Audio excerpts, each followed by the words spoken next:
Peace, family. Peace, family. Peace, peace, peace.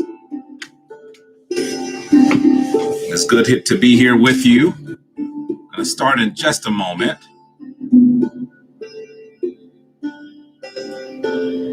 Going to start in just a moment.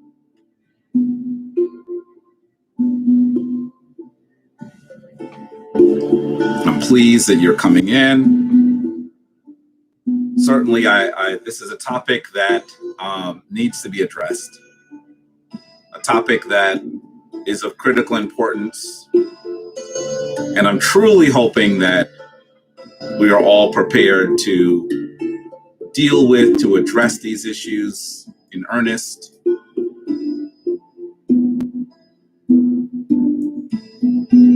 I really think that this is important. And so because of its importance, I think that it ought to, we got to give some thought to what this actually means. So let's begin.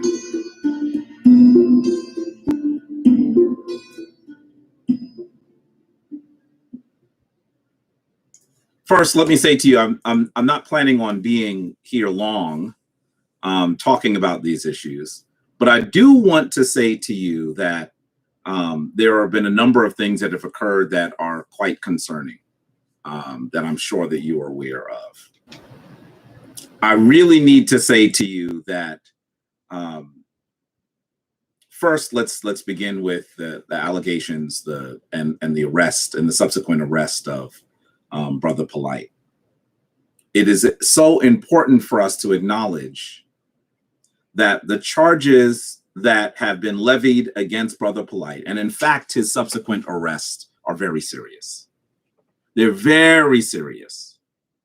And I do know that there are some of you who would like to say that that we should simply wait until all of this is adjudicated in court. And clearly, I think that we should recognize that, of course, it is going to be adjudicated in court.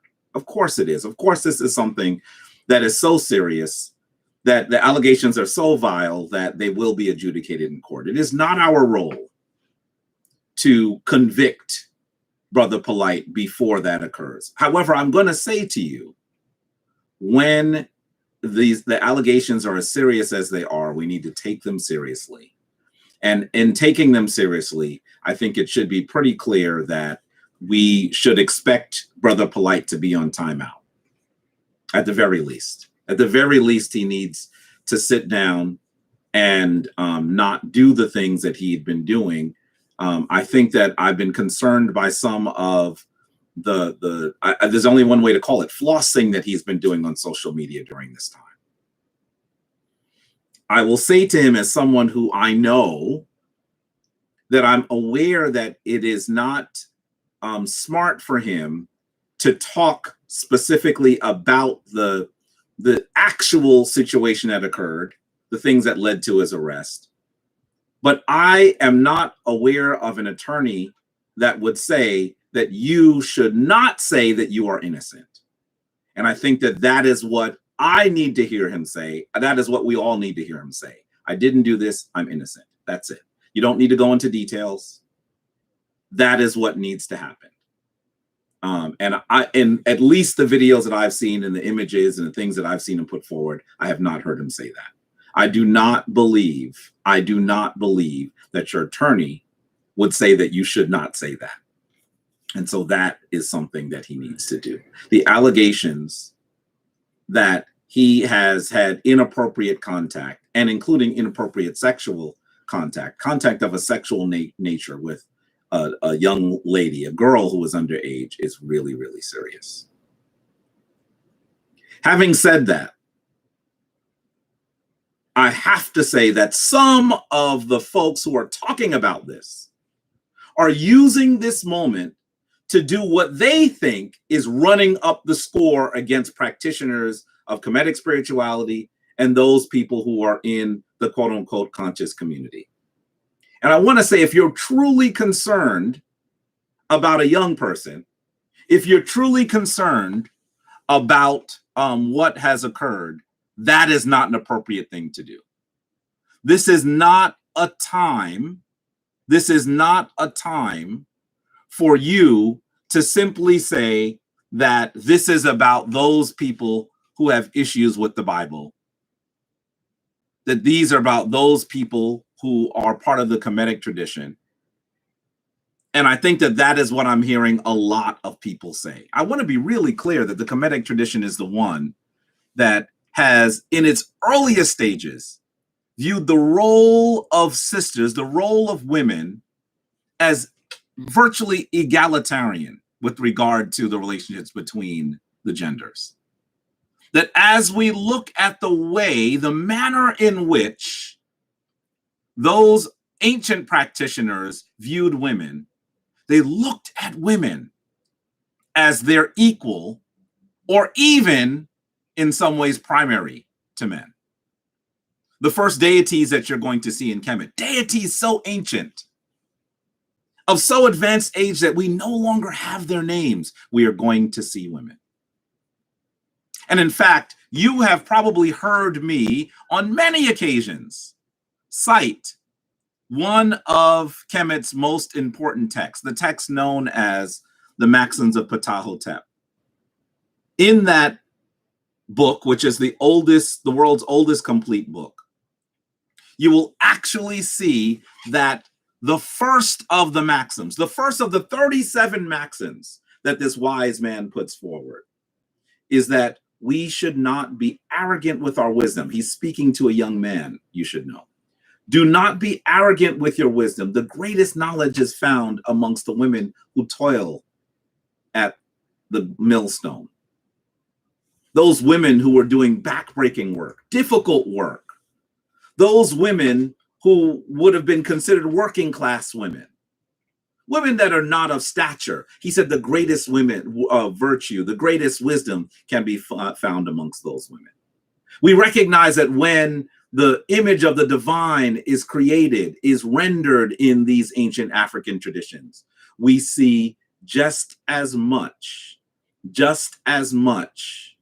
a preponderance, a focus on the divine feminine as there is on the divine masculine. So I want to be really clear. The ancient African, the Comedic tradition, actually views the role of women as virtually equal to that of men. And so this is something that we need to recognize. This is something that we have to truly appreciate. Definitely, you are not going to see discussions of pedophilia. You're not going to see that our African ancestors actually support those kinds of actions. They don't support the abuse of women, and it does not, certainly in all of its texts, support the abuse of children. And so to attempt to say that these sorts of things are endemic in the Comedic tradition, endemic on modern practitioners, is vile. Having said that, let's be really clear about who some of the folks that are saying these things are. I want to challenge my brother Zion Lex for a minute. I want to challenge him for a minute, because I know very well that one of the things that he has said is that those people who are the practitioners of the Comedic tradition are those who are scamming and raping in our community. And that is offensive. That is offensive. That is offensive. And so why don't we actually deal with this with the correct emphasis that needs to be placed? I want to play, and I'm hoping you'll be able to hear this. I want to play for a moment some of our brother Zion Lex's audio. I want you to be able to hear what he said. And I want you to be clear that this is one of the reasons why I felt that it was appropriate for me to come forward and say something. Not just because it is absolutely inappropriate for individuals to take advantage of children, take advantage of women, take advantage of girls, but also because there are those who are trying to run up the score on Kemet. That's the way they view this. And that they're trying to pillory the entire Comedic community on the allegations and the arrest of Brother Polight. And that is inappropriate. And so I want to play a bit of his audio. I want you to hear exactly what he said, because I know that there are those who are going to say that he did not say that thing that concerns me. Take a listen. She ran away with you and she was sick. I'm sorry, y'all. I know that some of y'all are putting respect on what y'all hear young Pharaoh saying, but in the spirit of 2021 meme scholarship, I gotta say to y'all, what y'all hearing young Pharaoh say is a classic case of the pot calling the kettle black, just so y'all know, because they all guilty of similar bullshit. So it's the pot calling the goddamn kettle black. It's the unconscious conscious community got to be the greatest contradiction that is occurring in our community today. We have people that are saying we don't need the Bible because the Bible is destroying us as a community. Instead, we got to hold ox and go to Egypt. Well, not sure if y'all paying attention to the news, because the people that been holding ox, going to Egypt and ancient Kemet, they're the ones out here scamming and raping the community. I want to be really clear that when I hear Zion Lex say, first of all, that his issue is with people who have actually no longer found themselves in the Bible, he is actually telling us what his real concern is. I truly believe that he is less concerned about what happened to this young lady, and that he is in his glee taking shots on individuals who are in the Comedic tradition. And when I heard him say that it is those people who carry ankhs and go to Egypt, who could he be speaking about? There are a very small number of people who are carrying ankhs and going to Egypt, going to Kemet. And I really feel that without saying my name, he said my name. Without saying my name, he's speaking of those people like Jabari Osaze, like Anika Daniels Osaze, and like Baba Infundishi. That is offensive. That is offensive. And I think that we need to be absolutely, I hear that you're saying that the sound is muffled. I hope that we're playing it from a video, so the sound may be muffled. I want you to be really clear about what he said. He said that is those people who are carrying ankhs and going to Egypt that are scamming and raping the community. That is what he said. That is offensive. That is offensive. And I need to also say that,